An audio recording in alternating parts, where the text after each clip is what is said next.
I am sure sports. You know me there. I'm coast to coast representing. I mean, I say this is righteous representing for Omar. You don't know, come get the sports over here from near and far. Boy. Me say I am sure sports, one thing me sure about. When me say sure, that me not doubt. Come get your sports, get it over here.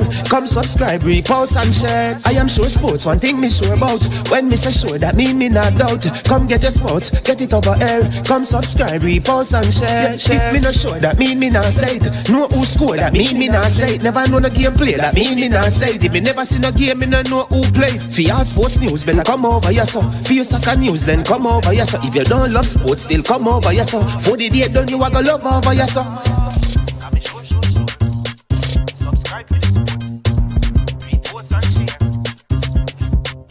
So when it comes on to behavior concerning football, Jamaica is decent.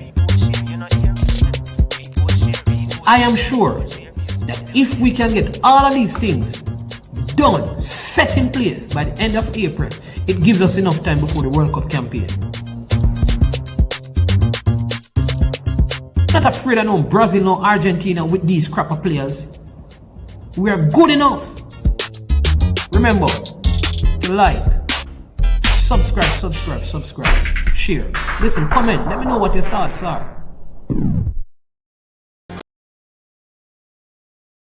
Trick Jerk Marinade gives your meats and vegetables authentic Jamaican jerk flavor. The spices are directly from Jamaica. Spices like jerk seasoning, allspice, Scotch bonnet pepper, fresh scallions, thyme, ginger, and garlic. The key ingredients to a great jerk marinade. 0% sugar and low in sodium.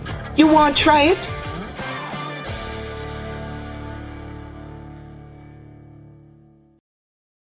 Made up of 18 Jamaican herbs and spices. Add delicious, bold flavor to your next grilling experience. Flavoring sauce, a marinade, basting, condiment, or topping. Trick Nick Jerk Barbecue Sauce.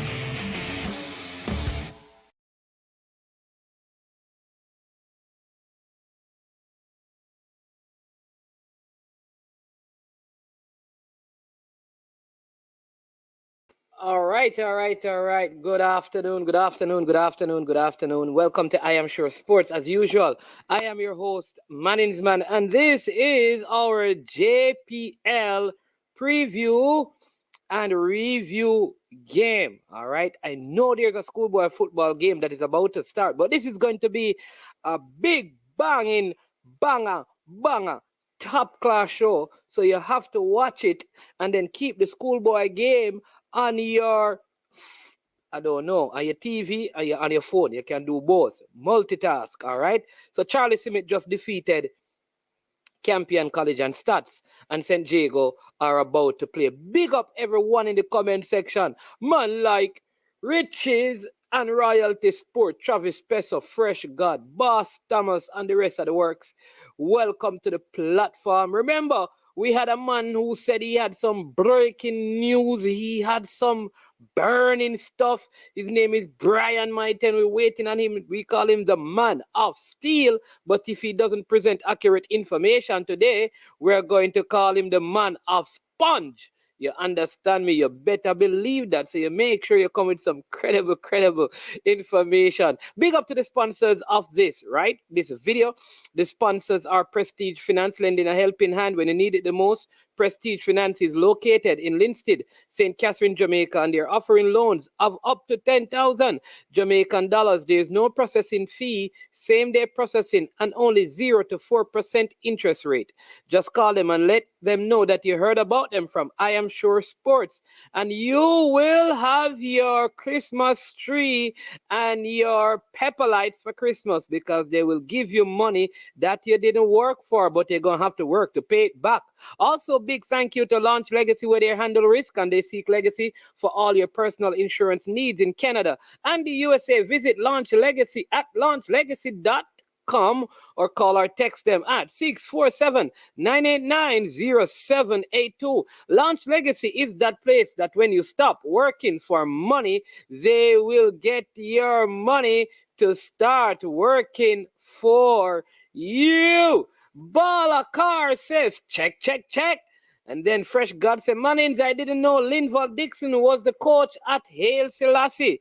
Yeah, Haile Selassie. They have had a couple of coaches, but big up to Coach Linval Dixon, also at Veer. You understand me? Marlon Nelson. Yo, where are you in the world? You know, this man travels here and travels there. He has his own private jet and his own helicopter that he's always on the move and on the go. Big up Traffic Peso. He says, I am sure sport. What happened to Veer, Falkland, and Chapleton maroon crest on your thumbnail? I have not found any for Falkland. I have not found any for Veer, and I have not found any for Chapleton maroons. They seem like they don't exist, but I will keep on searching. Sir Peso, and if you have them, WhatsApp them to me, and I will get them there. But they are not on Google yet.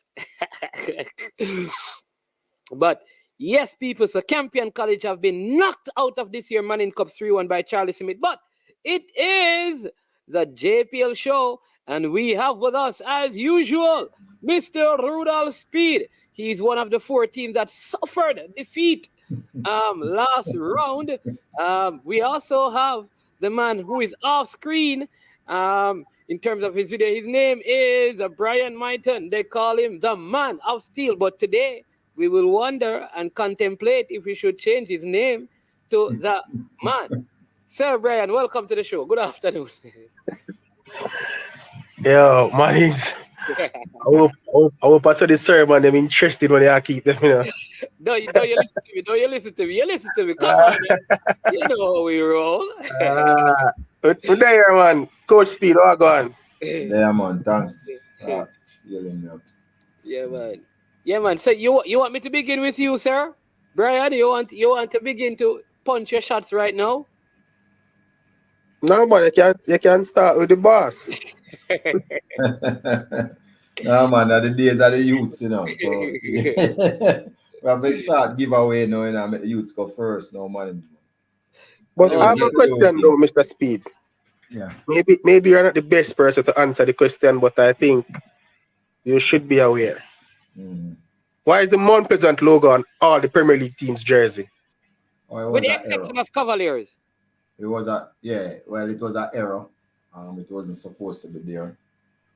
So people will be fixing them. You know, we'll be making some corrective measures. I knew probably the next day somebody had called me and said it to me. But we had some crests that we had from a long time, so we just put it over ours because there's no way on this earth that would ever appear on our jersey. Just can't. It is on your jersey. You just covered it. Yeah, that's what I mean. We now make nobody see that on our jersey, right? And record it was an error by the printer, so we can expect that it won't be on the jerseys this week. I'm not saying it's an error by the printer. It was an error. I'm not blaming the printer. It was an error. So we can expect the Mount Pleasant crest to come off the jersey sleeves this week. Are you not sure? Not on Mount Pleasant team. No, not on Mount Pleasant, but on the other team. But every team know that they can remove it if put something over it if they want. Yeah. Okay, so it was an error. All right.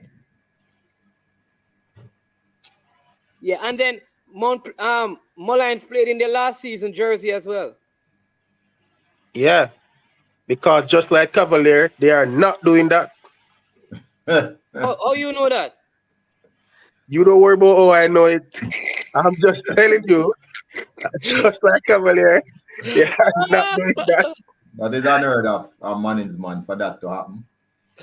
Yeah, it never. But I think Waterhouse played in it. They didn't realize I think Arnett played it because I think I saw it on Arnett. Arnett played it. A lot of teams played it. But question again. How is it that they are allowed to sponsor the league? Well, it's really the academy and not the club itself. I don't know if there is a difference, but they are a league sponsor. So, so it was like the academy was sponsoring the big team in a way. Initially, that's what it was kind.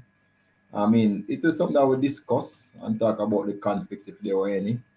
And we all agreed that we know the situation and we were supposed to look out for things like these. So it's not the first year they are sponsoring us. You know, this is the Yeah, man, third year. So it's not anything new, but they were not supposed to go on the jersey because that's not one of the conditions of the sponsorship. All right, so I have a suggestion. So I understand that each team gets a sponsor. I don't know how they assign it, but each team is supposed to get a sponsor. So if the Mount Pleasant Academy is sponsoring the league as a league sponsor, then I'm assuming they will have the right as all league sponsors to have their logo being imprinted on a jersey. So why not just put it on Mount Pleasant and give the other sponsor that is on Mount Pleasant's jersey to a next club like Humberland who I don't think have a sponsor on their jersey? Well, look here, some of the clubs like Fosca, they request Cavalier, you know. So you have some clubs who request that they want to go on some certain jerseys. So if that is the case, I mean, you have to do what the piper said. The person who's paying the bills, you have to do them. So Mount Pleasant had another request for their jersey. So Mount Pleasant was academy, not the club, was still sponsoring the league, and they were supposed to get other entitlement, but not to go on the jerseys. So like they were supposed to get billboards and some other things when we're playing, etc., etc., etc. So they have their own. There's a set of entitlement for them, not the jersey. Because it's an error because the person who was doing it, seeing them as a league sponsor, did what every league sponsor would have gotten. Every league sponsor is on all the teams' jerseys, so that was where the error. But this one and the next. So you're saying, Brian, Mount Pleasant should pull their money out of the league and not sponsor it? I want to know. No, I'm not saying that. What I'm saying is, I'm saying all league sponsors are assigned a team per se. Now, I didn't know that I didn't know that the sponsors were able to request a team. I'm just saying if you have 14 teams and you have 14 sponsors, then all teams will get a sponsor on their jersey. So what? Yes, what but I'm saying, if a sponsor sponsor Cavalier for the last 20 years, for instance, when they come to the party, they're saying, "But I want the same club." So a sponsor a club last year, and they come back and say, "But I want the same club," because they start up a relationship with the club instead of getting a new sponsor, and that is what happened. But I'm saying, but at some point, somebody have to look out for all teams because Humberland has no sponsor on their jersey. They have no logo on their jersey. Brian, but what I'm saying to you though is that the point, because here's the thing, based on what you're saying, I would personally tell Mount Pleasant to pull their money out of the league and give it to their club, because that would not help. Because what you're saying is that give us the money, but we tell you can't have a choice in where your thing go. And Mannings, you're saying it's better for Humberland to play without any sponsorship on their jersey? Come on, I am saying it is better for Mount Pleasant to pull back their money out of the league and put it in their club and don't sponsor it and put Mount Pleasant on their jersey. No, but Mannings, you're not understanding me saying no, Mannings. What I'm saying to you is all this Mannings, every team in the Premier League get a sponsor. Some get Connect, some get Foster Wood, some get Chemtech, whatever. I think you're missing me because unless you're saying that there's something wrong, because when Mr. Christopher Williams came on, they did not get sponsor for all the teams. Even last season, it was a JFF, he said. So we don't have sponsor for all the teams. But hold on now. But we couldn't make it such a big issue. It's a big issue, but it's not such a big issue because whatever money we get, it go into a consolidated fund and they all partake in the proceeds. So yes, I'm agreeing with that. I'm not averse to that, But I'm saying, wouldn't it be better to attempt to get all the clubs? Because what you're having now, is you have 14 clubs, and let's just say you have 9 sponsors.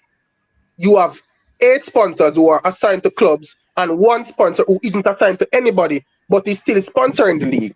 So I'm saying, wouldn't it make sense? No. Mount Pleasant sponsor on their shirt front, I think, is Chemtech. Chemtech, yeah.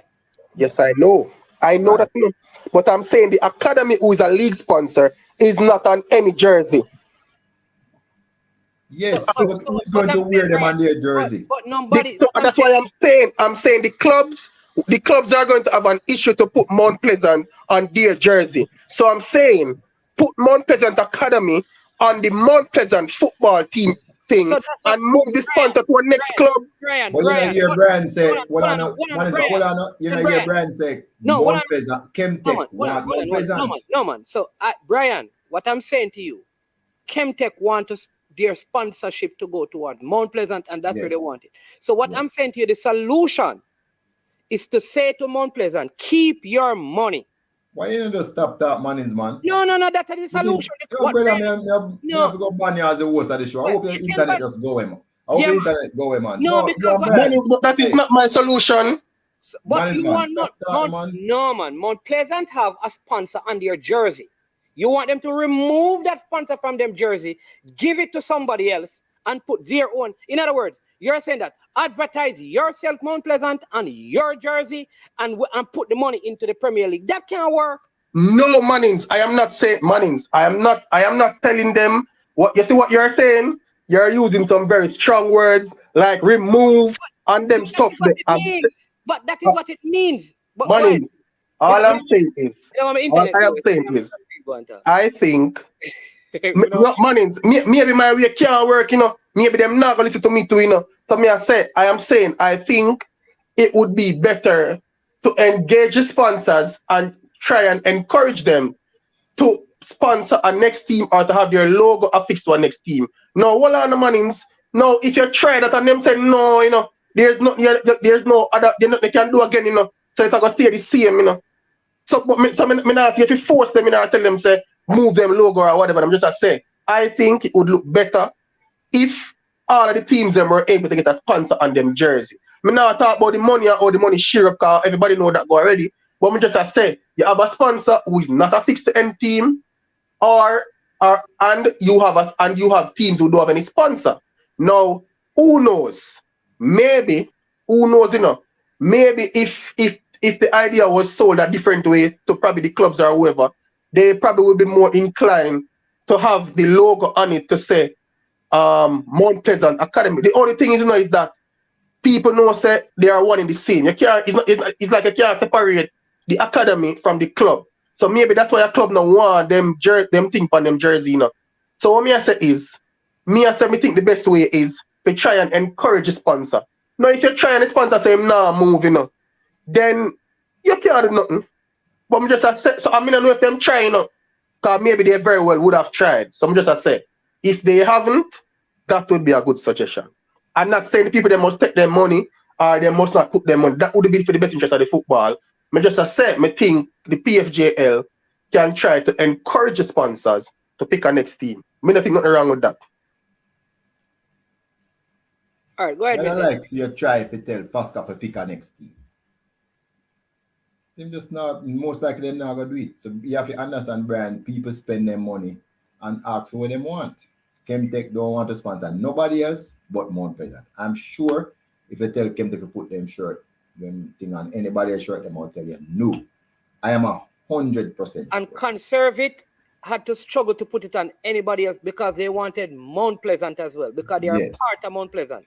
That's so what I'm saying, Brian, you'd have to, what you basically, I hear what you're saying.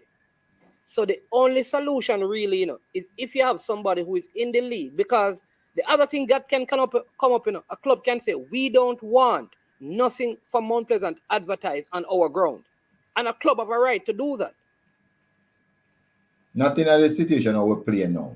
They couldn't say that they don't now. control it. Yeah, because they don't. But if you not only that, they are a league sponsor and the league sponsor are entitled to certain things. No, but because this is what I'm saying is that it could come to that because they are a part of the league. And a club may feel like, why am I advertising my opponent in my competitor? Only if they had home games, yes, they can say that. They can say that, which is what you don't want to go to. So the easiest thing would be, listen, they just can't, because once they sponsor the league, they have to be treated in the same way as the other sponsors. No, except that no. There's an agreement with their entitlements, and they get their entitlements. They are good with their entitlements. Trust me, Mount Pleasant Academy is good with their entitlements that they have gotten, and we have no issue. Now, there's some shirts where we don't have people on the shirt front, mainly because, you know, you might have interest, but they don't finalize the contracts yet, so they can't go on the shirt front. Or you might even have sponsors who did come on board after we had to make the order because these shirts come from overseas. So the logo wouldn't be printed on the shirt till a later days. Because these shirts come from overseas, they reach here like Friday or Thursday. Yeah. The day But before the Lion matches. didn't have any front of the shirt sponsor last season either. No, correct. But it's And, more semantics because, as I said before, it don't mean them any lesser off than anybody else. There was a next club, I think, last season as well. I don't know if it was Veer, but a couple of the clubs didn't have any front of the jersey sponsor. And I suspect the same will happen again this year. No, man, I think Veer had 876 water. Huh? I think Veer had 876 water. Which other club did? It was Humberline and somebody else, you know. There were two clubs that Humberline, Dumby Holden have. Yeah, man, Dumby Holden at Sagicor. Yeah, Veer. I think Veer had 876 water. What? Isn't that what Arnett have on theirs? I don't remember. I don't even know what Arnett have now. Yeah. All right, but I hear that Mona is down 1 and down to 10 men to Tivoli Gardens. So trouble there. So it's 2-1 now on aggregate down to 10 men. Problems. Good God of Zion. Anyways, Mr. Speed, let's go through the fixtures from last set of JPL games. All right, and then you can. Me and Brian are the color man today, you know. Yeah, you and Brian, yeah. Portmore, Brian are the color commentator, and me are the real commentator, and I'm the color. All right, first, each tell me what game you thought was the best game, and were there any surprise results? And what were the highlights for you and probably disappointments over the first run? Go ahead. No, I only watched one game. Yeah, which game? Mullines? No, I watched Cavalier and Arnett. So give us your thoughts on that game. Well, what was the scoreline again? Arnett 1-2-1. All right. Arnett, watch the game, brother. No. Hold on, before you continue. I was on a watch along with Ryan LFC. Okay. Just in case you want to dispute. No, sir. All I'm doing, I'm trying to make sure that you say the score again, so all our listeners can hear what was the score line. So now, what are your thoughts on the game? I thought it was a good game. I expected more goals. Generally, I normally get. With Cavalier playing? Yeah, man. When Cavalier and Arnett play, goal always score money in the here. Oh, okay. They always score with a goal, man. Somehow I didn't think Arnett guys was going to win that game. I thought Cavalier played really well. I think when they get into the final third, they weren't as efficient as they should have been. I thought Busy was very good, but when he get into the final third, for some reason, it just not come off the way in which he probably would have wanted it to. I was very impressed with Christopher Ainsworth. I think it's the first time I would have watched him play like a full Premier League game. I've seen him play already, but never watched him play a full Premier League game before. And I think he will be out of his country very soon. Probably like a Kaim Paris. I think because when you have a player who is 17 years old, that besides that they are not going to play any more Manning Cup, they want to be a professional footballer and they come and play in the Premier League, it really shows that they have an intent to go far as a professional footballer. And if things work out and there are no injuries and stuff, I don't think anything will be there to stop him. Arnett Gardens, and I think I was telling someone the other day that the referee, I think they allowed the player, Deacon is his name. Yeah. I think they allowed him to kind of almost bring the game into dispute at a point because I don't think that was a red card. I don't even think it was Ming who touched him or anything. And I think Ming is the best Cavalier defender. So once he leaves the pitch, they were always going to struggle to keep out Arnett Gardens, and with the home crowd and Arnett bringing on fresh legs and stuff. At some point, you would have expected them to score. I think that was a good goal by Rivaldo Mitchell as well. But all in all, I think it was a good game. I think the crowd was quite pleased with what they got from the game. All right. Mr. Speed, talk to us about was that game the game? Yeah, talk to us about the game. 4 games, but then remember, I can't enjoy the game like Brian or enjoy the game, my game. So I saw 4 games, but the truth is the game that I was most interested in was the Mount Pleasant game, and I was trying to follow it as best as I can.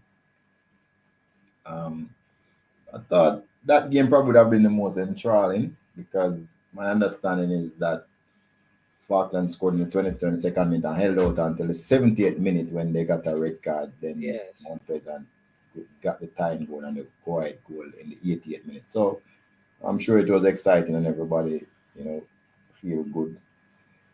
It's just difficult to talk about teams at the first week. You really don't know what is happening or what you're seeing because a lot of teams had issues. Teams had less than the amount of players that they should have had. I know Mount Pleasant never had such an issue, but probably almost every other team. How about you didn't have that issue too? How about you had but probably almost every other team wasn't able to have them. We had 19. We were close to having the amount that we wanted. I know Dunboyne didn't have 4 of their players, 4 really good players. They didn't have Peter McGregor. Will they be available for the next set of games? Yes, there will be. From my answer, they didn't have Benbow. They didn't have Peter McGregor. They didn't have Benbow. They didn't have Ricardo Thomas. And somebody else, I can't remember. Oh, and the one I called One Left used to come from Waterhouse. I didn't have that player either. Is it Stephen Williams? Stephen Williams. They didn't have him either. So Veer had 12 players, and the person on the bench was a reserve goalie. Yeah, so and think there have only 3 substitutions. Who? Chapleton Maroons. Waterhouse had 5 substitutions, so there was some issues. But Waterhouse had Messam Jr. He came back to Jamaica Thursday and played on Sunday. Right. Because he wasn't in. So there were some issues in the registration process. Difficult to talk about who is the best right now. I think after maybe the first 5 rounds, then you'll be able to start to figure out, who is doing what. But so far, the above you won the game, Waterhouse won the game, Mount Pleasant won the game. Those are the 3 winners. There's somebody else. 4. What? Arnett. And Arnett Garden won their games. I mean, I can't remember that one. So they are good teams. People expect to all challenge for the title. Those 4 teams. So that was good. I mean, other teams were able to come out like Montego United and get a draw against a strong team. So right now it's very hard to decide what is happening. I think after the next round and about 3 rounds, you'll be able to kind of start figure out who is doing what and which team is very good. So eyes will always be on the expected champion, Mount Pleasant. Eyes will always be on the champion, who is above you. Eyes will always be on Arnett Garden because they play this exciting game. And we just have to see what happens, from here. Yeah. All right. There's a question. I mean, it keep coming up. Why the players' names are not on the jerseys again this season? Right. So if you can see what happened with the registration, because we're just not professionalized as yet, you can see what happened. Then clearly a lot of people kind of don't want to put names on the jersey now because it means that if there's a change in the thing January, you might, like I saw a couple of teams having to play last year in names that just didn't fit the players because remember, we're not so strong administratively like overseas, or we don't have the money to do that, and then the jersey are just sitting there and not being able to use. So it cost us probably about 10 million for all those jerseys for all the clubs. So again, you have to kind of, for both home and away jerseys, etc., shorts, socks, everything. So it's difficult. So a lot of clubs are Yeah, just I think it is. When you consider that how our league is not like a city that you kind of have a set squad, right. right? And everyone can get from 1 to 30, you know. So I can see why teams don't want to put players' names in the jerseys, really. Especially early in the season. We Yeah, do it, and we will do it, but we never think we wanted to do it early in the season. As we settle on the squad, because even now we have a lot of players who not playing now because they played in the school league. We have a Cleo Clark, we have a Matthew Ellis, we have a AJ Reed. So people are just waiting until the squad settle on, and then you'll see some jerseys in the back. We'll probably do it after the first 5 games. We'll do it at the break. yeah. All right, all right. Yeah. So those are the questions. I don't even know what I think. Nicholas Hamilton scored a very good goal. I think that was probably the goal at the first round. That was a very good goal. I can't say that there was any standout like, yo, this player really, because even King, I thought King was very soft in the tackle in the second goal that Cavalier gave up. I think he came out of the tackle. So the player kind of get to toe poke the ball, kind of a thing for that goal. So I thought he was a little light in that. I thought Busy did very well. I think he looked very well, but never really had that final killer touch. I thought Guthrie was in and out at Arnett Gardens, a guy named Martin. Yeah, it's hard. At the Waterhouse game, I can't say I saw like a stand-up. They're just an efficient team. The Dumb Behold and Humble Lion game. I mean, what I'll say is that Humble Lion, all the players who were not there last season because of age, they are back. I mean, they went back for the old guards. I saw Hyde. They still have center forward. What's his name again? Oh, jeez. Andre Clennon. They still had Vanzi. Andrew Vanzi. Virgo was still there. Afiba Chambers. So they really have Levon Williams was back. So they have gone back to the good old school. But he wasn't. No, man. Levon Williams played very few games. Yeah. Country played very few games last season. So they have gone back to the old guard. It will be interesting to see how they manage out the season. They have Dennis Taylor. Huh? They have Dennis Taylor. He wasn't in goal. Yeah, man. I know that it's the keeper that went to Clarendon College. I think he's the one that kept him in the game. But I was wondering if Dennis Taylor was on the bench. All right.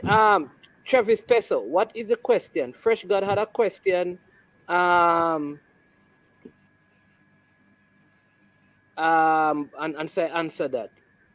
So, what question are you asking about the jersey? The name of the jerseys in the name in the back of the jerseys. I don't know what question. So, all you have to do is put back the question. I don't know what question is not being answered. All right, and somebody saying that Dennis Taylor is not there. All right, so this week round a game, let's go through them, Mr. Speed. I think the first game on Sunday is Dumb Beholden versus Falkland. Give me your thoughts on that, and then Brian will take Mullines versus Humble Lion because that's a Sunday game at 3:30. Where will those games be? Falkland versus Dumb Beholden, Mullines versus Humble Lion. I think Falkland game is a home game and it will be played in Montego Bay. If I remember well, both Falkland and Park. both Falkland and Mob is a double header. Yeah, 1 and 3. Both those games will be played at Westport Park in Montego Bay. Yeah. Can you say anything about do you expect Falkland to rebound? Is Dumb Beholden should look better with the inclusion of all the new players? You think? Yes. So Falkland surprised everybody and almost pull off the biggest upset. They were upsetting until the 72nd minute against Mount Pleasant. So Falkland, I mean, their team is really unknown at this particular point in time. So what they did was nothing short of extraordinary. And as a matter of fact, the equalizer was scored against them. when they went down to 10 men. Unfortunate red card, I would think they took, and then Yeah, Mount oh, you Pleasant. mean unfortunate red card? Fortunate red card. Well, fortunate for Mount Pleasant, unfortunate for Falkland. So, and it's just a pity that the game wasn't played with 11 players. It would have been interesting to see what the results could have been, because that red card could have certainly changed. So, what is pleasing is that they have not come to roll over and die. That is what is pleasing about this particular game. Now, against Dunbowling, I just said that they lost. They didn't have 4 of the better players. Those players will be integrated into the team now. And I don't remember if I saw Din playing either. So they could have 5 players coming in. Is Oh, Din? yeah, he was on the field. Yeah, man, he was playing, yeah. So they have 4 players who they can integrate into the team. He was the captain. Yes. I don't know how good the coach is though. Well, it's gonna. Harold Thomas did an excellent job with them last year, so they will miss Harold Thomas. I'm sure they will miss Harold Thomas. When Harold went away, last year they had a little, downturn in their form. Also, they would have lost Paul Christie, and no matter what anybody say, losing Harold and Paul Christie from the team, it's a little bit of a problem. So, but they have enough. They were able to replace every single person that left Dundee with probably similar player, except for one. And I just believe that Falkland, after playing the first game, will start to realize how hard it is. But they are playing at home, and they're going to be giving a good account of themselves. I feel so this game is going to be close, but I still give Dunbowling the edge. Okay, you're going to give Dunbowling. Brian, what about you? I tend to agree with most of what Mr. Steve said. But I think I was saying it to you last week in a just a joking way that I don't hear anybody talking about Falkland. The person was talking about Chapleton Maroon and saying that they probably would have been the surprise package. But Falkland was the team that actually won the Tier 2 competition and came up into the Premier League. So it was quite surprising that the person didn't really have them on the radar. I mean, usually when you have like the Premier League playoff and the teams that normally go to the Premier League, the teams that qualify generally always have a better start than most of the other teams, because I mean they would be closer to being in terms of competition, because normally a short run between when the qualification ends when the Premier League starts. And I think of the both teams, I think Falkland would have been in a better position because they would not have lost so many of their players to the schoolboy system, which I think is what probably maybe affecting Chapleton Maroons. But I expect it to be a very close game, and I think Falkland will win in the hardcore. Yeah, I think Falkland. I'm giving Falkland a 2-1 win as well. So we'll see. Mr. Speed, here is the Godfather is saying, Mr. Speed, anyone contacted or reached out to Patrick Chongfang at Kingston, Miami, trading in Miami for sponsorship? Patrick is a former Campion College old boy who loves football. His company is a $1 million earner. So maybe you can pass that on to your Patrick Chongfang. The grandfather or godfather? The Godfather. That's El Granjero. The Godfather. Yes. Pass on the contacts now. Mine's man. I will deal with it. Thank you. I was trying to find out which football position in OB, but then no man, it's old boy. Old boy. Yeah. And I see Peso asking why. I think Peso had asked earlier, Fresh God, about why the Falkland team don't have a logo, if that is part of the club registration process. I think Fresh God. Falkland don't have them team. As I said, the jersey had to be ordered early. So it's possible to say when we are ordered them, we're not even sure who coming through yet. So it's possible to say that is it, but I don't know the exact details, but we're going to try and fix all of those. And see the biggest Dumbarton supporter here, Duckland, saying that Dumbarton has a lot of qualities. They did impressive in last match. I am giving Falkland the edge. If the Dumbarton supporter says that, then you know how it's going to go. No. Them trying to lower expectation. Not like that. Look here. If them bring in Peter McGregor, who are one of the better striker, them bring in one left, them bring in Ricardo Thomas, a national player. They have a next centre half, which I see them replace Big Dog, but I can't remember him. Really good centre half, him not bad. And them have Benbow, who was on a leading goal scorer in the competition last year. Come on. I thought I saw Mark Miller as well. And if Mark Miller is back again, that's I really thought he another. played. I'm almost certain that Mark Miller played in the game. I don't know, but I'm just saying with all of those players, Dunbolton is probably there's one player who I think they will miss going to Mount Pleasant. But otherwise, from that, they would have replaced all of those players perfectly. And don't give them any. They're trying to downplay what they expect to do today. I'm sure they're trying to win the league again this year. All right, so let's look at another game that is Mullines United taking on Humble Lion. Mullines coming off a defeat in their game. Having taken the lead, they weren't able to hold on. Humble Lion played to a 0-0 tie with Dumbarton. The centre back you're talking about is Watkins. Waterhouse, man. No, man, Dumbarton and Humble Lion played. Yeah, but you said Mullines draw with Dumbarton. No, man. I said it's a 0-0 between Dumbarton and Humble Lion. Mullines lost 2-1. Yeah, to Waterhouse. Yeah. So yeah. Let's hear your thoughts on that game. Let's go with Brian first, and then hear Mr. Speed.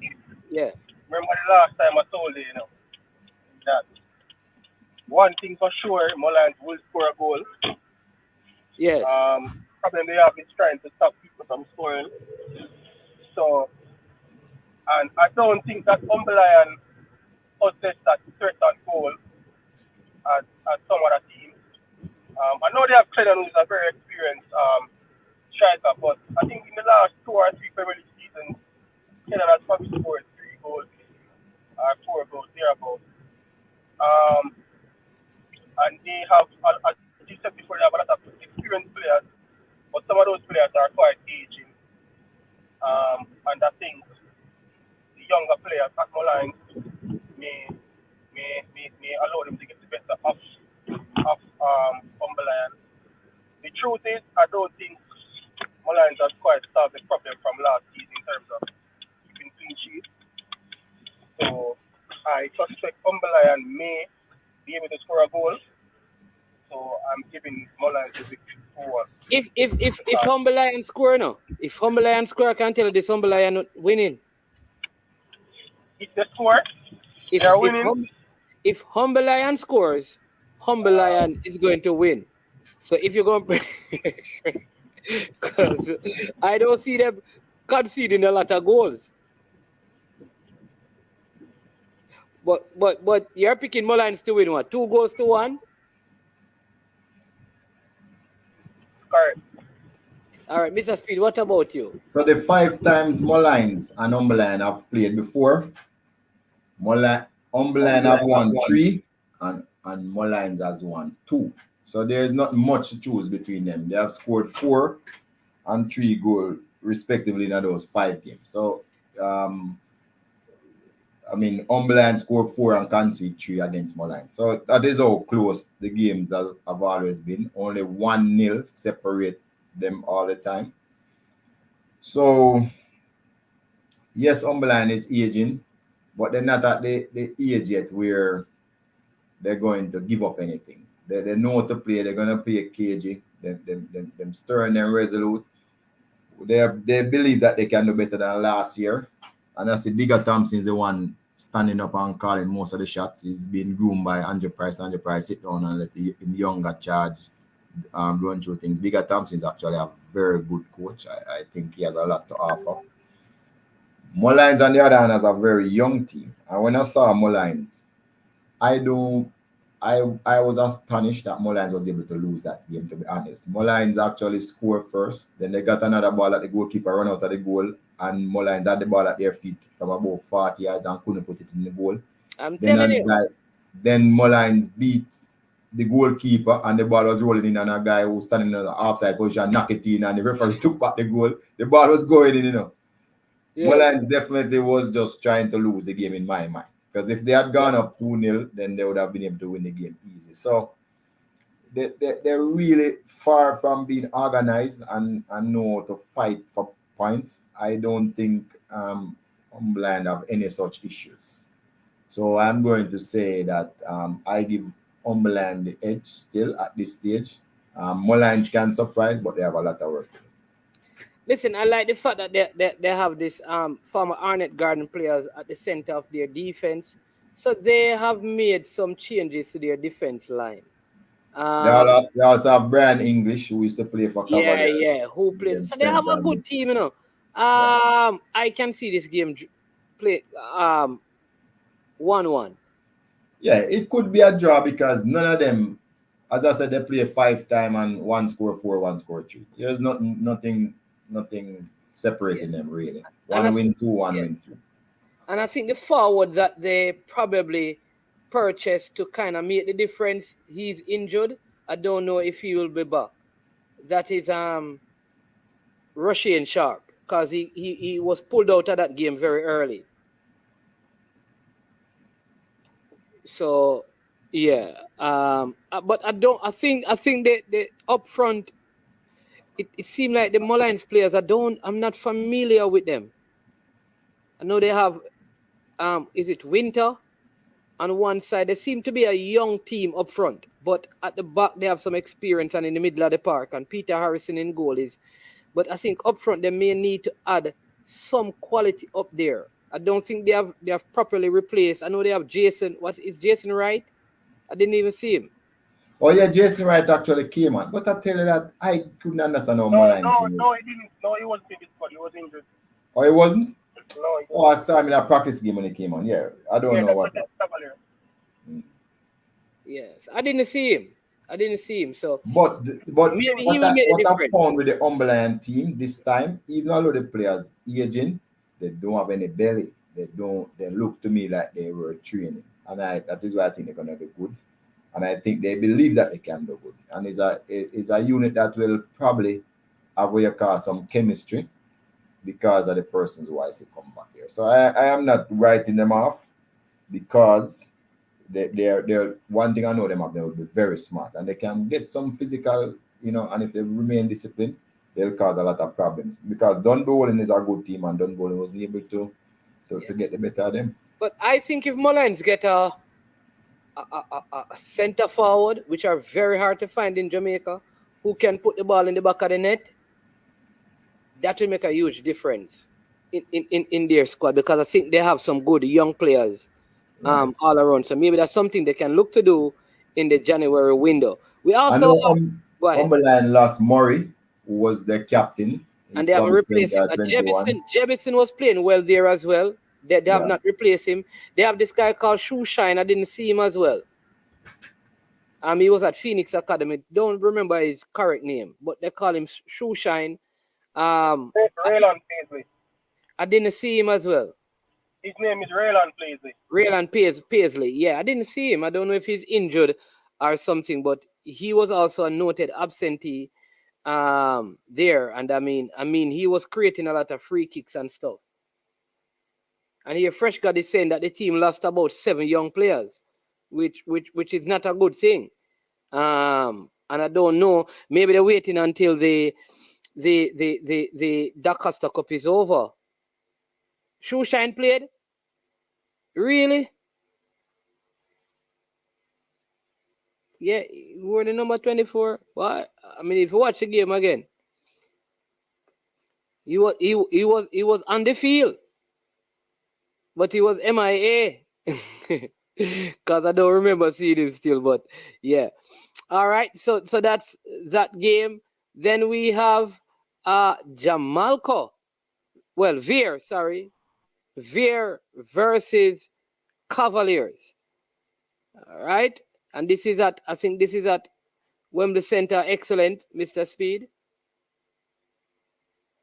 How you see this one going, Brian?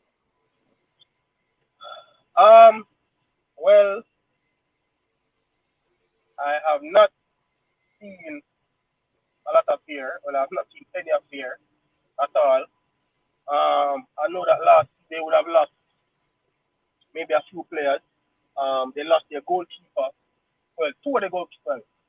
Veer lost 3 goalkeepers. Yeah. One is at Mount Pleasant. Yeah, man, he was on loan. So Shaquan Davis returned to Mount Pleasant from loan. And one is at Jamaica College. No, man. Panton went to Waterhouse. That's the young keeper. And Kadim Davis stopped playing for a while. I'm not sure why he stopped. But he stopped. So I don't even know who is the goalkeeper there now. And they would have lost the coach, although they have replaced him with Linval Dixon, who is quite an efficient coach at the Premier League level. And they lost they lost Stephen Graham. He went to Mobi. Yes. I don't know if Ricardo Campbell is still playing. I know that they have a player there who's a decent player at the Premier League level. His name is Ricardo Denny. Yes, he's still there. Yeah, so they have some players who can be. Fresh God is saying that Mulline's keeper last season is Veer new keeper. Oh, Roger Williams. Oh, okay. Oh, yes. Yeah, but he didn't leave from Mulline's. He left from Palmer. Because he went from Mulline's to Palmer. Okay. So they probably would have brought him in from Palmer. So, I mean, I haven't seen a lot of them.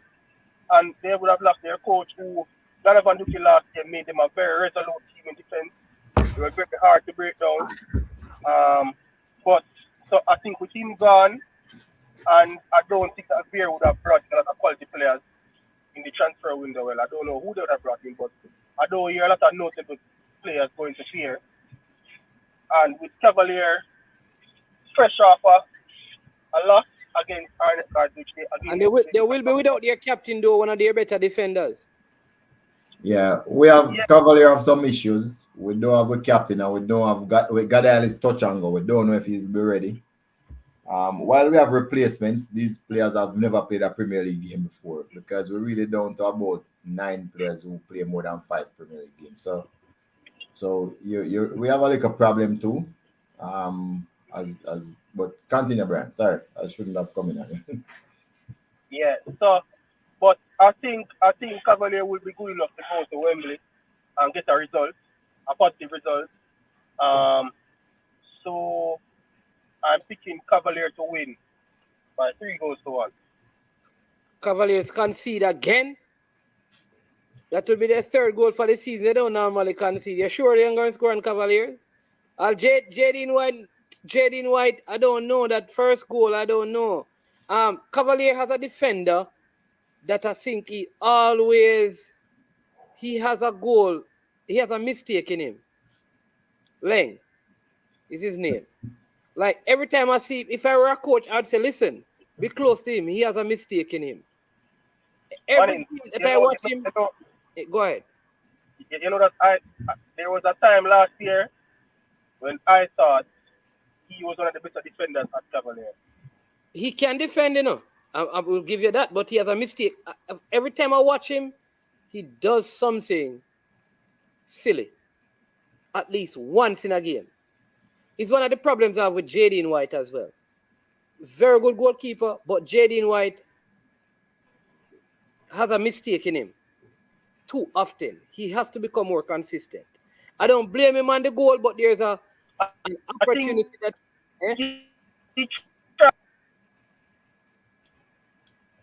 You're breaking up, Brian.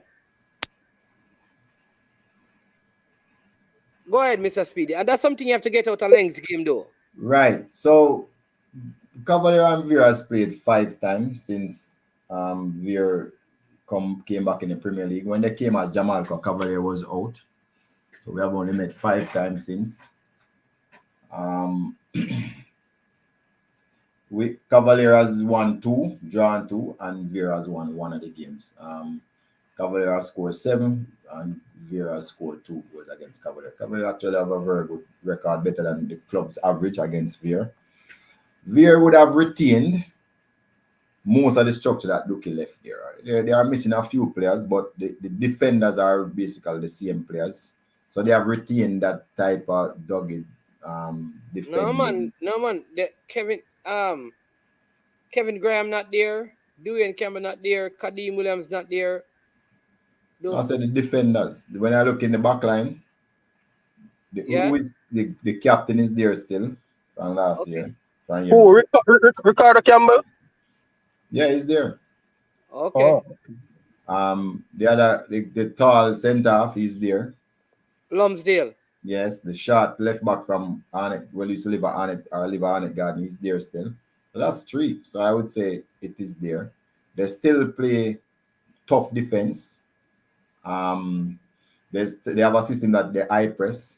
Linval Dixon is the new coach, and he's very experienced. I mean, he would have learned his craft at Portmore United.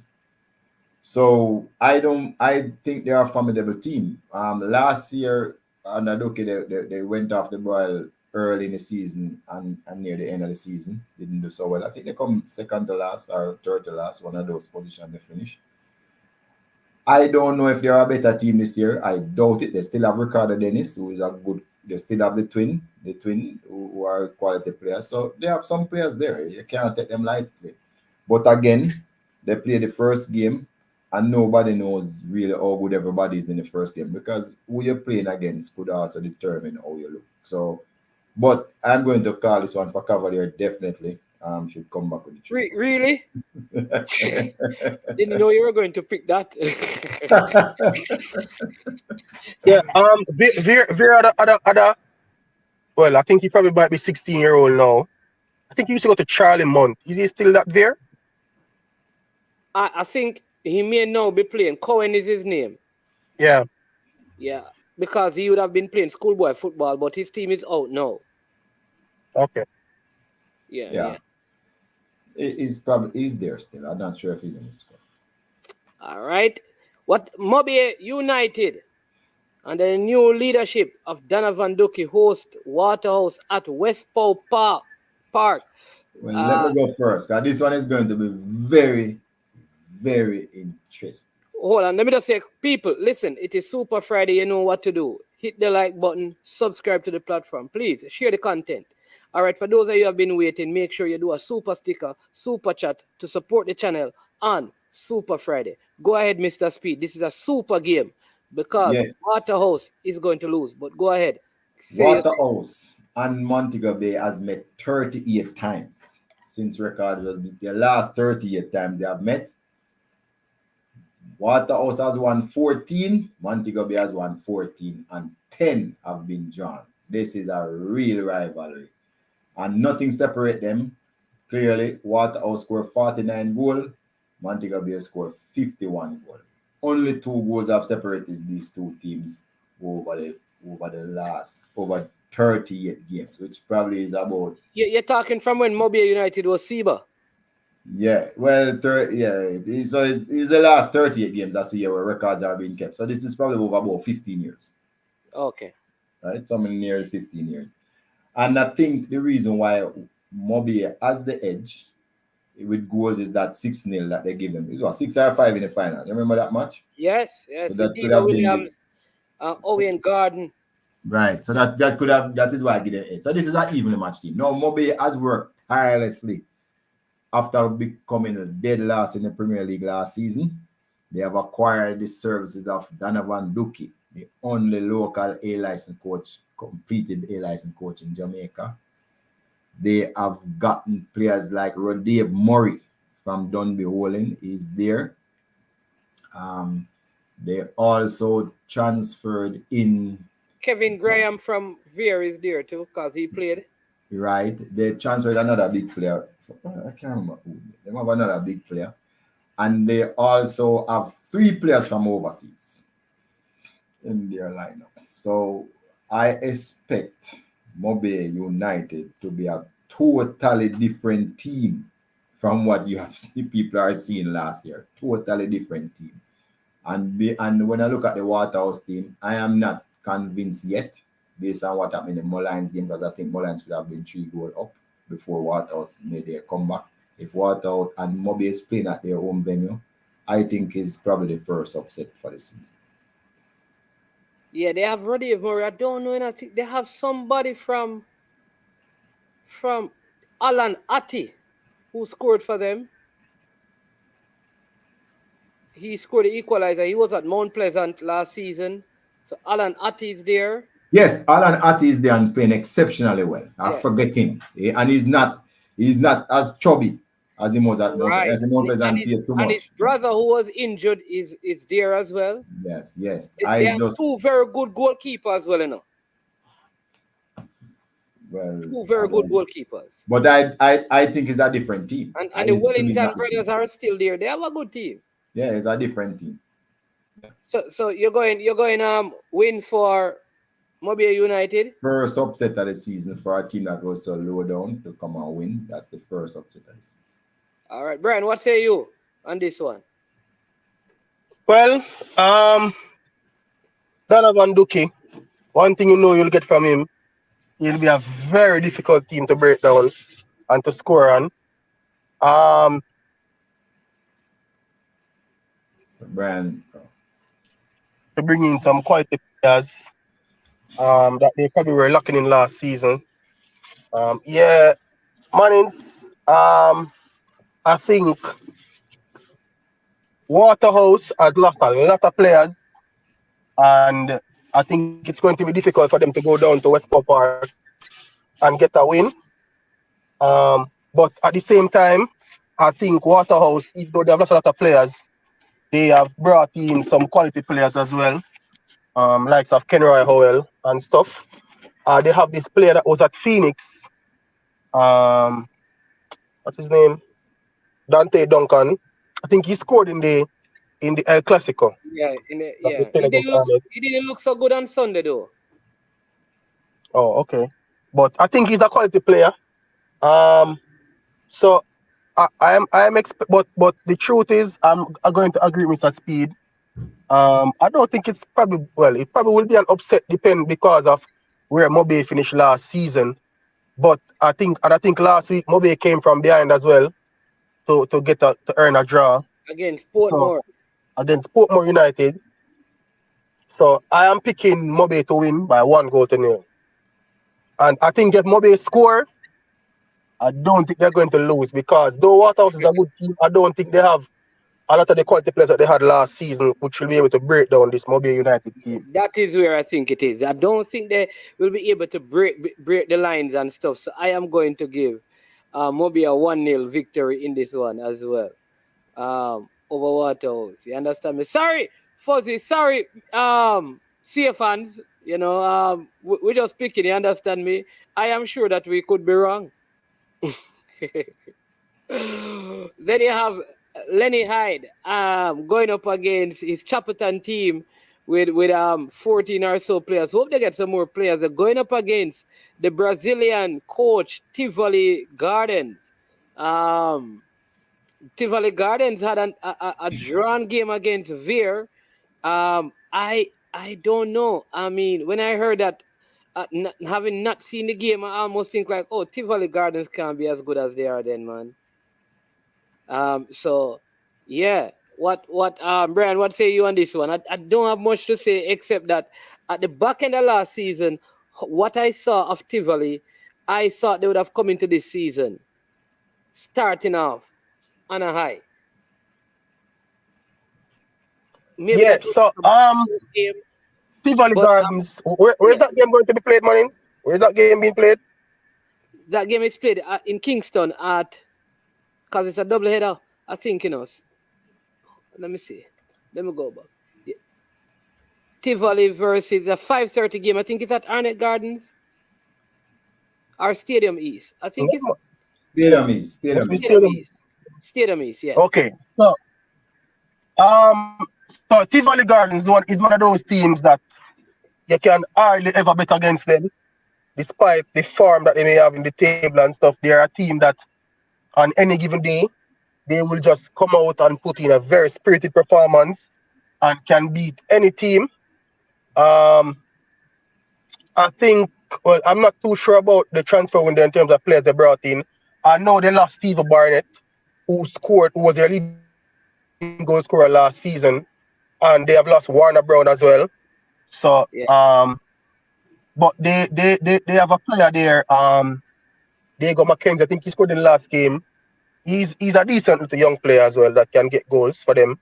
So I think probably he's the one that they're looking to most now to try and get the goals. I think they still have Radico Wellington, who is a very experienced Premier League player.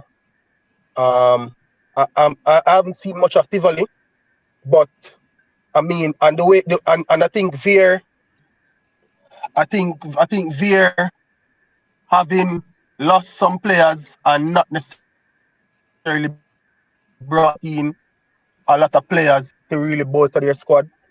And I think one of the issues I see, I don't know if anybody see it that way, but I think Veer's coach is also coaching in the Manning Cup. In fact, I think his team is probably playing today. Yes, he They are in coaching. the second round. Yeah, so And and that I game the think last if they part win their was game today, they will go into the quarterfinals. So I don't know, maybe if he will have enough time to work with the team. Um, yeah, man, he coaches A still. I don't know. yes.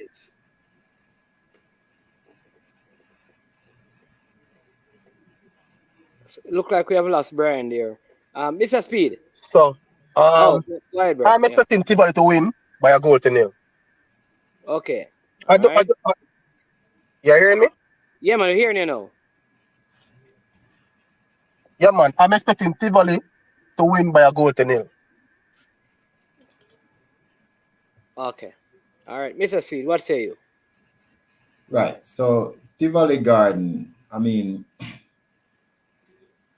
as Chapleton has never played Chapleton in top flight football, right? But Tivoli Garden has gone through a transformation process. Remember that they lost Mr. Siaga, they lost Brian, who was, I don't know, Don Aaron is the person at the helm. They would have lost the coach Williams. They would have, so, and I don't see Admiral Bailey there too. So they are going through a transformation process. So they are going to be up and down, I think, in their form.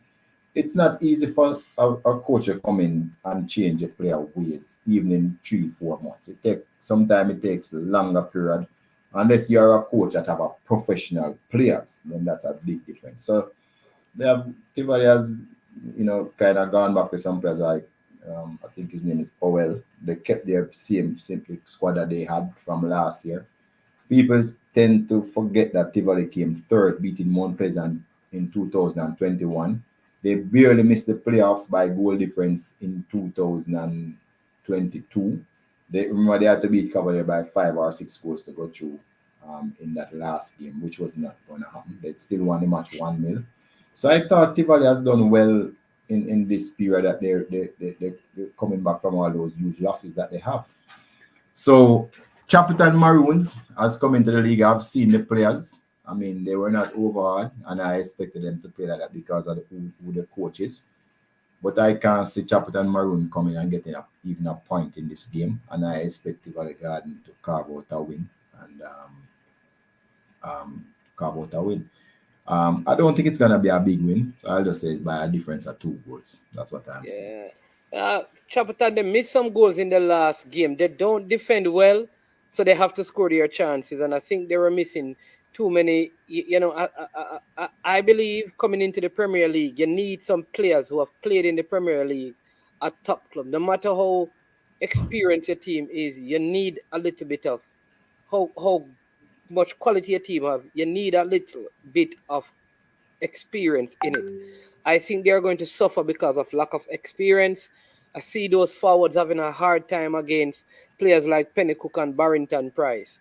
And over time they'll get used to the league. I think they can stay up in the league, but they lose this game, I think, by 2-0. So that is my pick. Then we have the Monday night games. Yes, Harborview versus Mount Pleasant and Arnett Gardens versus Portmore. That's your doubleheader for Monday. Yeah, yeah. Osani Ricketts is one of their experienced player, but he's playing centre back, and he struggled. He was at Mount Pleasant, he struggled. He was at Portmore, struggled to get game. Mount Pleasant struggled to get game. I think Port Waterhouse done the walling. struggle to get game, and so he's starting now. So you can tell that if you look at the clubs that he has gone to, you can tell that his quality is not up there, and they need a little bit more, and they may need to consider that going into the January window. But two big games on Monday. People should go out and watch these games. I think you'll see some good football from this Harborview versus Mount Pleasant game. You understand me? Yeah. So Harborview and Mount Pleasant has played 11 times. Harborview has won 5 times. Drawn 2 and Mount Pleasant 4 times. Harborview has scored 15 goals against Mount Pleasant 11. Every time I've seen Harborview and Mount Pleasant play, Harborview give Mount Pleasant a warm time. I mean, warm time. It's one of those games that Mount Pleasant know that they're up against it. Now, what is interesting about this game is the champion is against the future champion, the favorite for the championship in this year. So that is what is interesting about this game. I didn't like how the Galacticos played in the last game. They struggled to get the win, although they did get the win, and that is always important. Harborview on the other hand is the champion.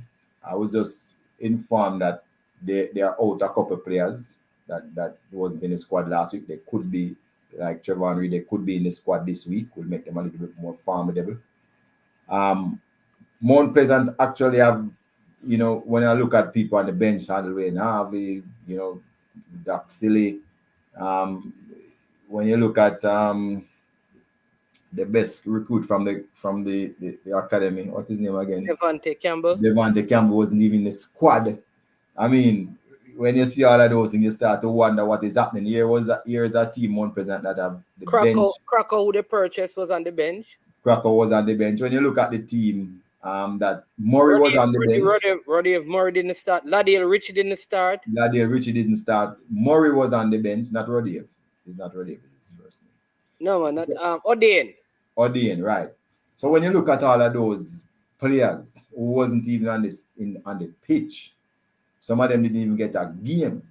And then you have people like Campbell who didn't even get in the squad. I think he has a little issue.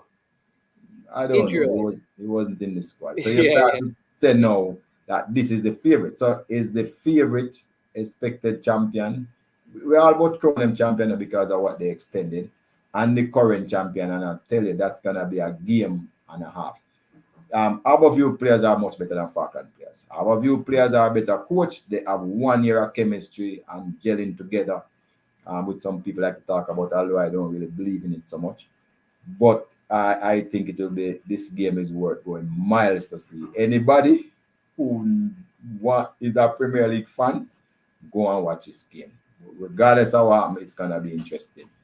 But all that is said and done, Harborview is not a big scoring team. Mount Pleasant is not a free scoring team either. I'm still going to give them a draw because I don't think there's anything much between these two teams. Okay, you have it as a drawn game. All right, Brian, what say you? Mount Pleasant versus Harborview. That game is not going to draw. That's one thing.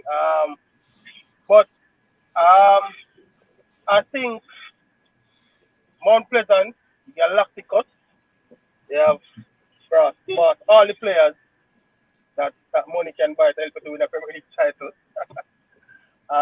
I think one of the things with Mount Pleasant is what may be an issue for them is how are they going to give all of those players adequate playing time to keep them sharp and to keep them interested, because they have a lot of players, especially players who play in the middle of the park, and they think that's going to be a challenge for them. But I did watch the highlights of the Harborview game. I can't really judge them too much with that highlight because, as I said, they play against Chapleton Maroons, and sometimes when they play against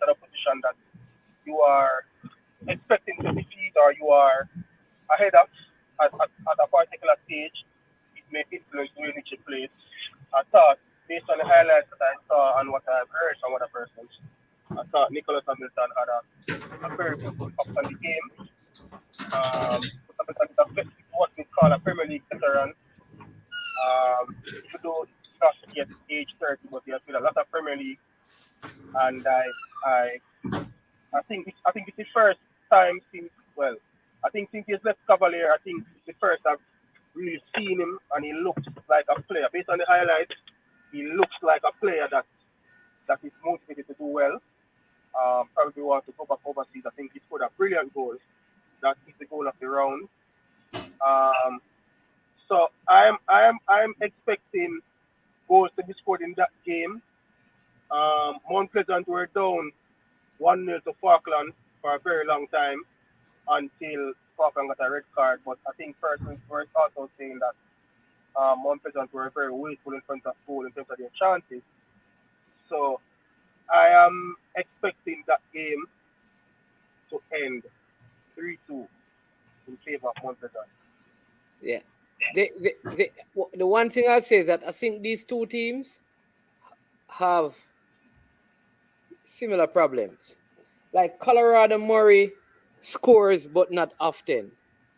And Trevante Stewart is the man who will have to lead. If they have to, I think the acquisition of Nicky Daly will help them when he can play, which is all the way in January, I'm understanding. I think that is what will slow them down. But to be fair, in that game... Question, why is it January? Was he transferred in the window? I think they transferred him knowing that he has to wait until January, I understand, based on what is happening. I'm not sure. That's what I was told. That based on what I heard, him and the club came to mutual understanding for the club to release him. Right. The date of the release was after the transfer window, which means that he could not use the Bosman ruling that says he's a professional and he must work. The transfer would have had to, that agreement that he came with the club, it would have had to be done before the window closed. And that is why he has to wait out until January to the next one. Yeah. So that I think will make some difference. So you're saying his contract was mutually terminated, but it was done after our window would have closed. Correct. That's my information. I don't know if I'm 100. That's my information that I have. Okay. Yeah. But I think that will be good for him. Give him some time to shed some of the pounds that he's taking, because I think he has a little bit too much weight than he needs. So I think with that being said, they needed the pace of Devontae Campbell. I think Fletcher also, did his bits and pieces. But I just believe that over time they are going to get better. I don't think Harborview will be able to beat this Mount Pleasant team.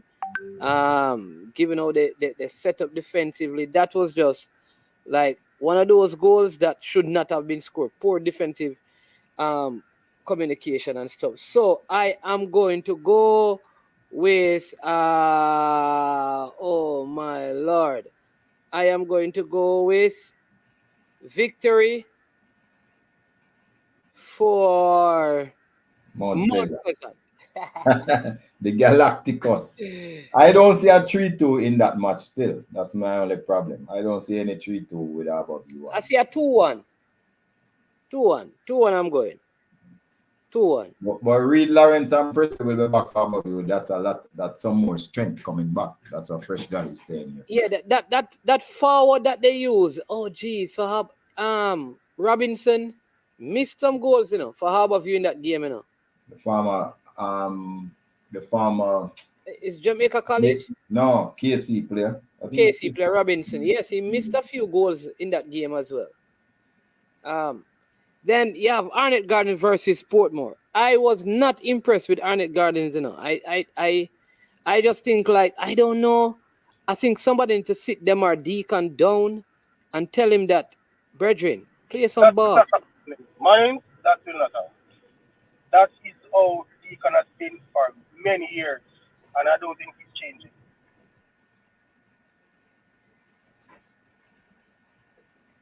So both teams have met 51 times. There's nothing to choose between them. Arnett win 20, Portmore win 20, 11 was drawn. There's nothing to choose between them, basically, those teams. I know that Portmore started out a little bit slow, but I know that they went to the market and they got some players. I know they transfer Aberview's Scott over there. They also have, I think, 2 players from overseas that came in. They transfer Watson from Cavalier, a goalkeeper. Basically, they're using the same team. Back And they have Beal. They have Beal from Waterhouse at right back. I think so. But this guy, very good player from Clarendon. Can't remember, central midfielder. He wasn't there for a part of the year last season. He is also back. Sigel Knight. Rudolph Aston is still playing, but he look like him playing and coaching now. And they have the former captain of Clarendon College. He was out for most of last season. Very slim player. Plays he captain Clarendon College. Is it Brown? I think his name is Brown, you know. Right. So I think they will. The thing is that they played a lot of practice games, a lot. They will take some time to get it going, but above you have a lot of other astute individuals around the team. People who are very experienced and understand the game. They will know where they have the shortcomings. So I think that Portmore and Arnett is gonna be a really tough game in the jungle. Portmore won't be back in giving anything away, and just the whole idea that they were able to draw the first game tells me that they have some good things going for them, which I was a little bit worried for them initially. Now Portmore has been having it hard for the last 2 seasons. They have never passed the preliminary stage for the last 2 seasons. Remember, they were back-to-back champion the 2 seasons before.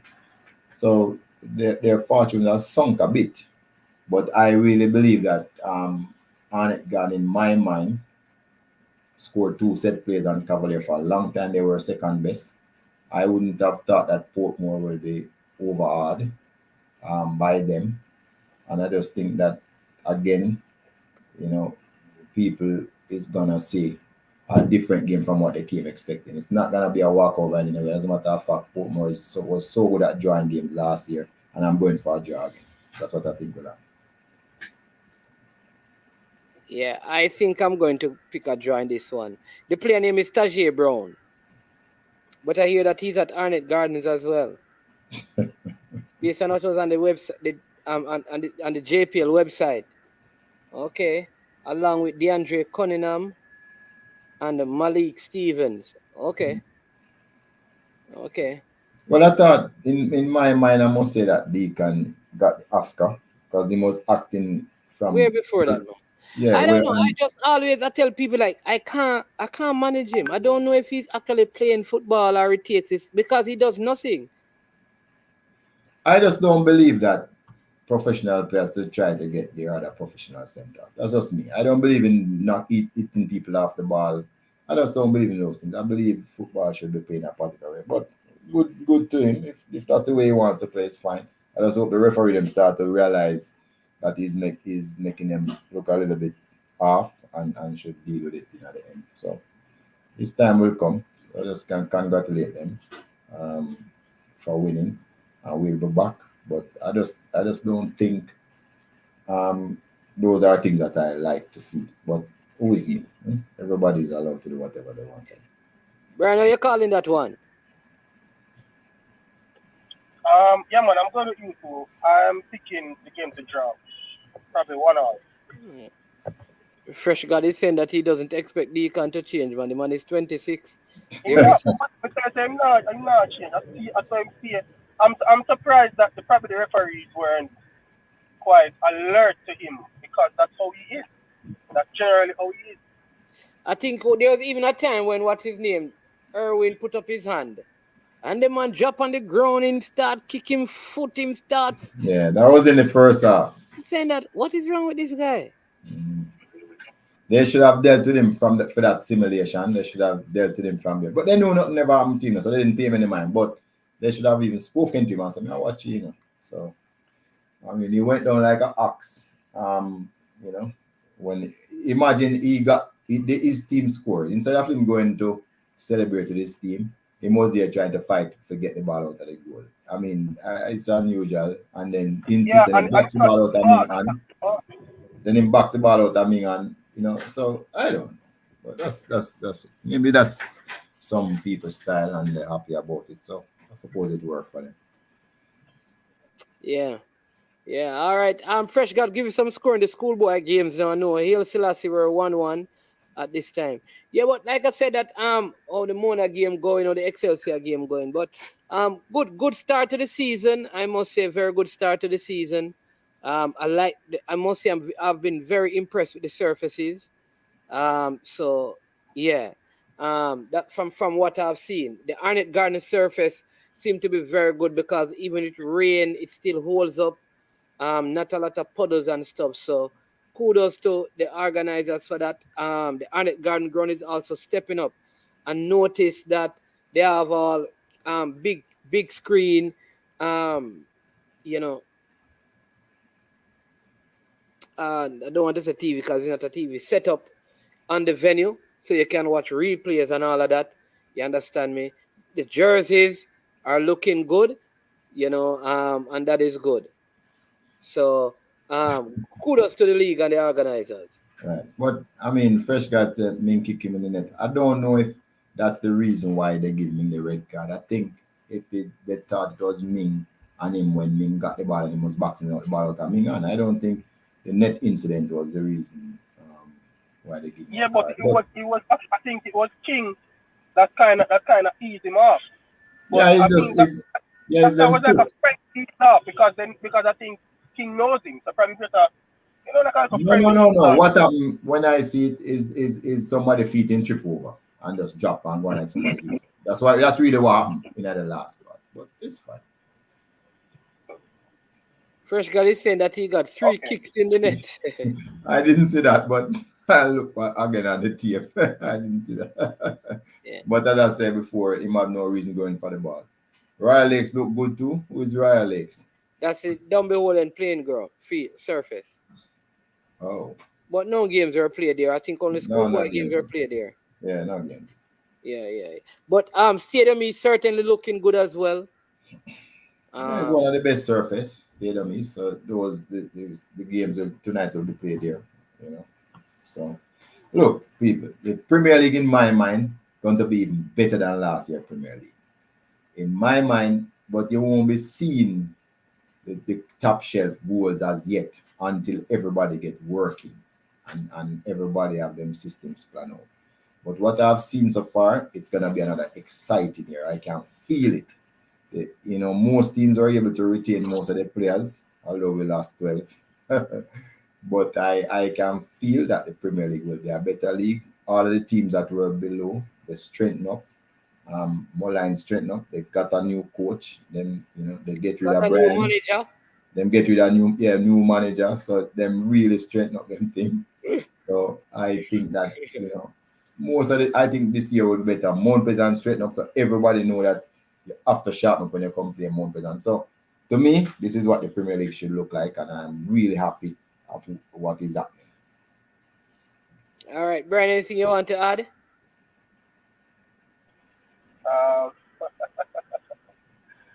Yeah, I think persons, and I will always employ persons to go out and support the Premier League.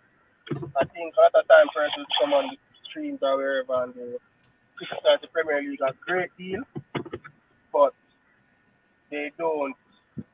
They are not quick to support the league. I think sometimes they just always try to find problems instead of solutions. So I employ the person to go out there and support their teams, go out and support football. I mean, the league has done a very good job in terms of trying to ensure that the football is being played on good surfaces, which has been the complaint of a lot of persons for many years.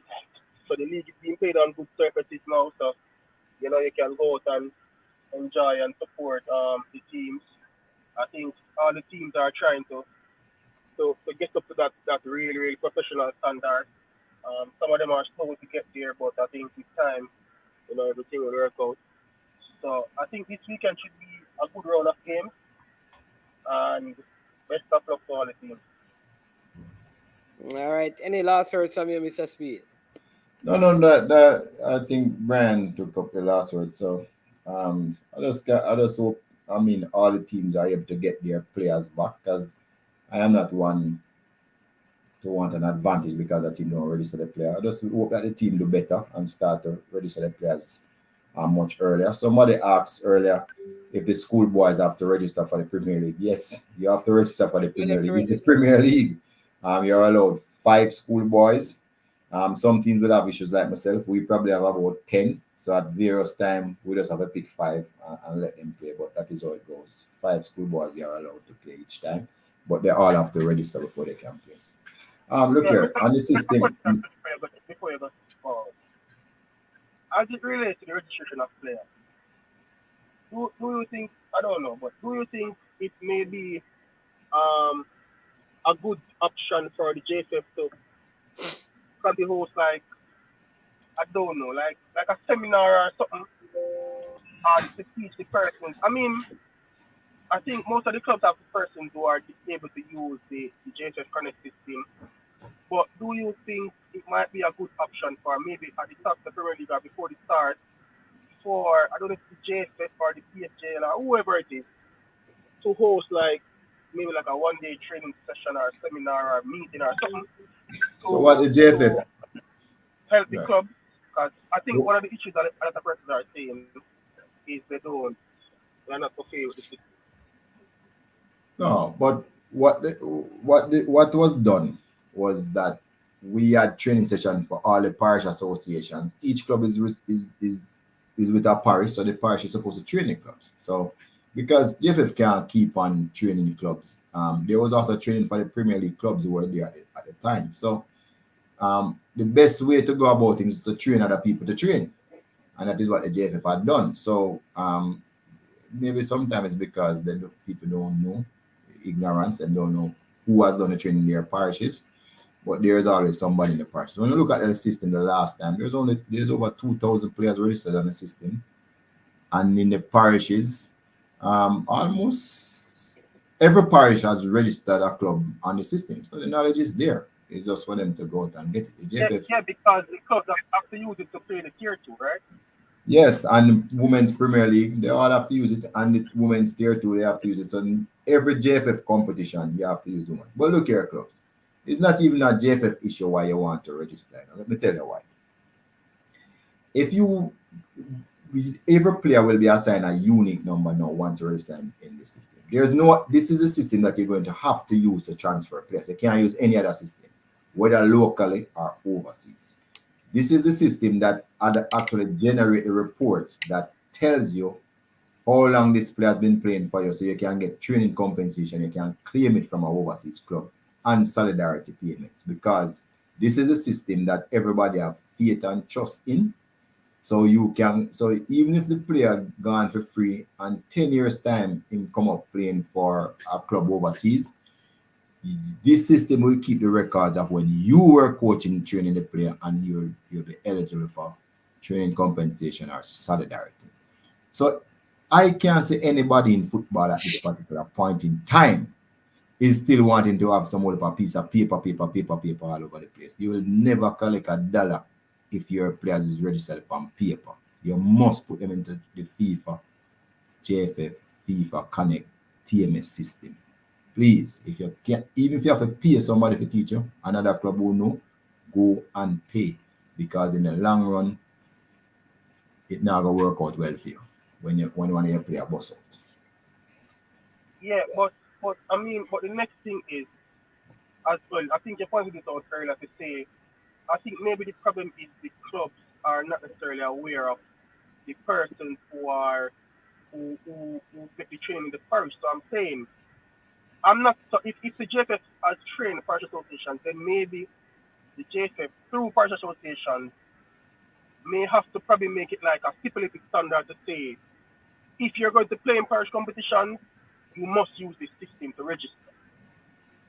Because you're either going to get them to do it willfully, or you have to put a policy in place that says you must use this system if you want to play in JFF sanctioned parish competitions or something like that. Exactly the position. So in every JFF position you must, but we need the parishes them to start the same. One thing we know, if you win the parish competition 1 million times and you're not registered on the FIFA TMS Connect system, you're not playing any JFF competition. We're going to throw your club out of the competition. So please, people, don't even bother make it reach there, so because there's precedents already, and no, and we're not going back.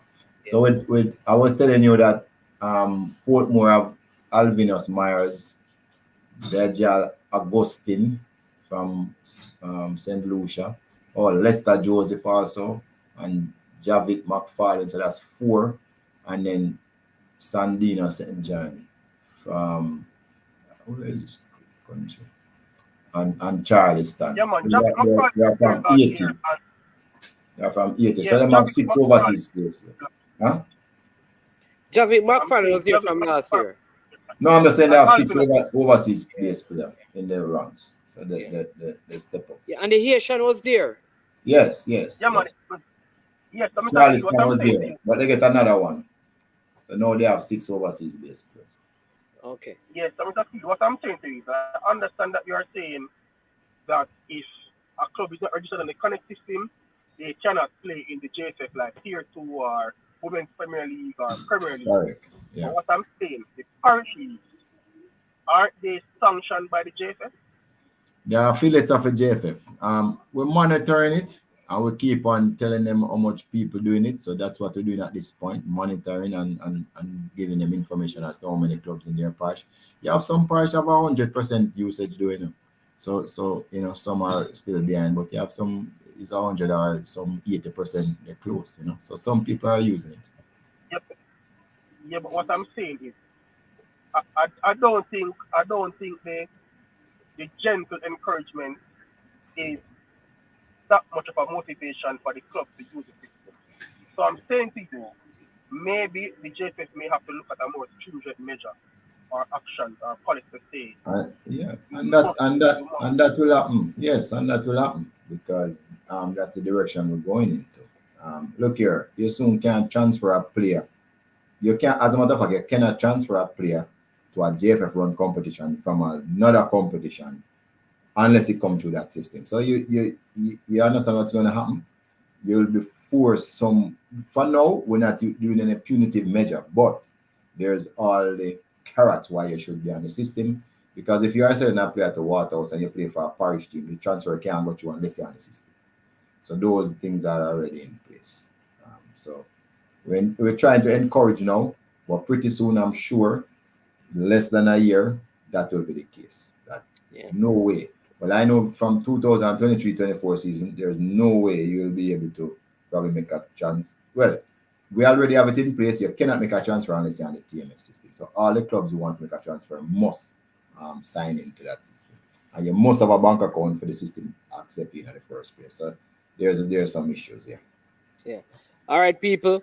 Listen, Mr. Speed, I have 2 questions for you. One is the coaching, the C license coaching course. When is that? November. But there's 2. There's one for the women and one for the men in November. So those 2 will go back to back 1 week. So how does one get?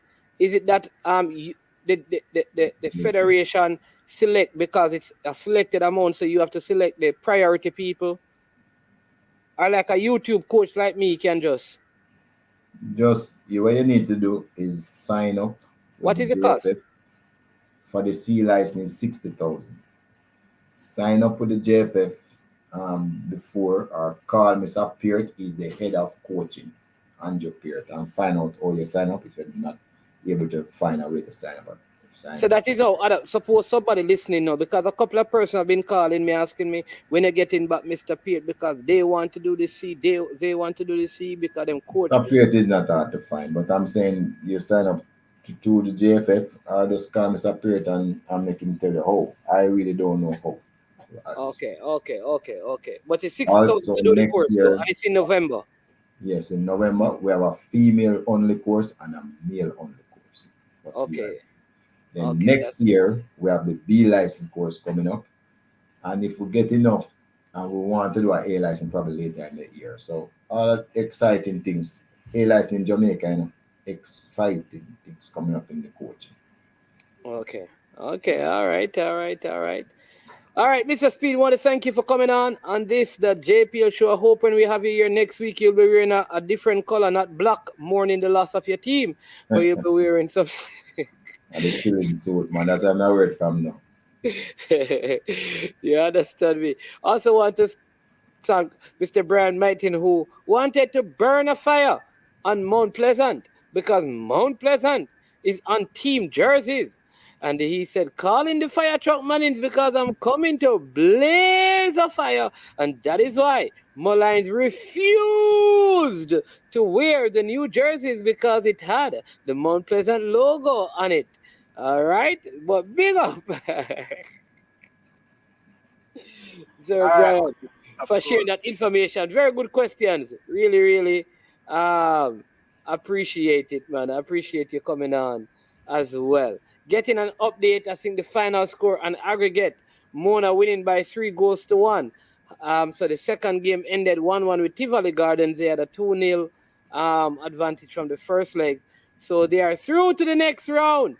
Mona, 3-1, playing with 10 men. And so there we go. Fresh God is saying, hope Mullines wear their new jersey on Sunday. I hope so too, Fresh God, because they're going to cut off the Mount Pleasant or cut it out and patch in someone there. Or the game not finished yet. Okay, the Mona game not finished yet. Listen, people, it's Super Friday, so I want to say a big thank you to the Calabar man, Chris Wayne. He has made it now 1, 2, 3. This is the third super sticker for the day this on Super Friday. So we have 7 more to go. Oh, Mona leading Tivoli Gardens 3-1. Currently playing with 10 men. Good performance by Mona. Again, thank you so much, Mr. Speed, for coming on. All the best in your game on Sunday to you and your Cavaliers team. All right, people, just also want to remind you that the Jamaica Reggae Girls, they play 2 games in the month of November here in Jamaica. One will be in Montego Bay and one will be in Kingston. The one in Montego Bay is scheduled for the 10th of November. That's a Thursday. The other one is on the 13th. It's at the National Stadium, right? It's very inexpensive to go to Catherine Hall. I think it's like 1,500 Jamaican dollars, and kids under 12 are free. There you go. So make sure you check that out. It's a strong Jamaican squad. This may be a last opportunity to see the girls before they go on to the World Cup. Look at this. We have Orlando Nicholas with a next super sticker, making it 4. Now we have 6 to go. This must be a Mannings man because he did his in blue. He did his in blue. This is a Mannings man, I can tell you. Dark blue, light blue. Mannings, 4 true for you. Must be. Tell them, Orlando Nicholas, you are a Mannings man. 1738, all the way down there in Western Jamaica. All right? So make sure you check out that game that the Reggae Girls will be playing, right? Big action, like we said in our early show, in the schoolboy football tomorrow. Some games are going on now, both in the Manning Cup and the Costa Cup. Several games spread out across the parishes. Make sure you get on board and to go and support them. Listen, it has been a good show. And we have one more thing to do, which is our EPL show with Stan Cranky that we're going to do in a couple of hours. Join us for that. And by that time, we need 6 of you to give us 6 super stickers or super chats to close out the 10 for the day. All right. Should we wait on one more super sticker, super chat before we go? Going once. Going twice. 3, 4, 5, 6, 7, 8, 9, 10. And we say we are whooshing and we are out of here. You know, when it gets to this point, we say, I am Mannings man. This has been I Am Sure Sports. And we are over and out. Big up every one of you. The Godfather, big up yourself. Orlando, big up yourself. Peso, big up yourself. You understand me? Chris Wayne, up and running. Richie, Rich, up and running. Levon, 1738, big up yourself. Coach Naji, bless up yourself. You understand me? Bala Car, hold on the whole of Trelawney. You understand me? Bless up yourself. Yeah. Duckland, the man from Dumbeholden, up and running. Watch a lot of games. You understand me? Who else? Who are we missing? Stickman. Yo, King Jav. You don't know. Western Jamaica strong in the building. 1738. Marlon. Up. Boss Thomas. Yeah, man. All of them on them want to bless up on themselves, you know. Join us again in a couple of hours for our EPL show. I am management. This has been I Am Sure Sports, and we are over, and we are O-U-T out of here. Boom, check it out. I don't know it's Jason. You know. I may represent for I Am Sure Sports. For the latest news and updates, check out I Am Sure Sports. Make sure you go to the YouTube channel, subscribe, and share. Jason representing I Am Sure. I Am Sure Sports.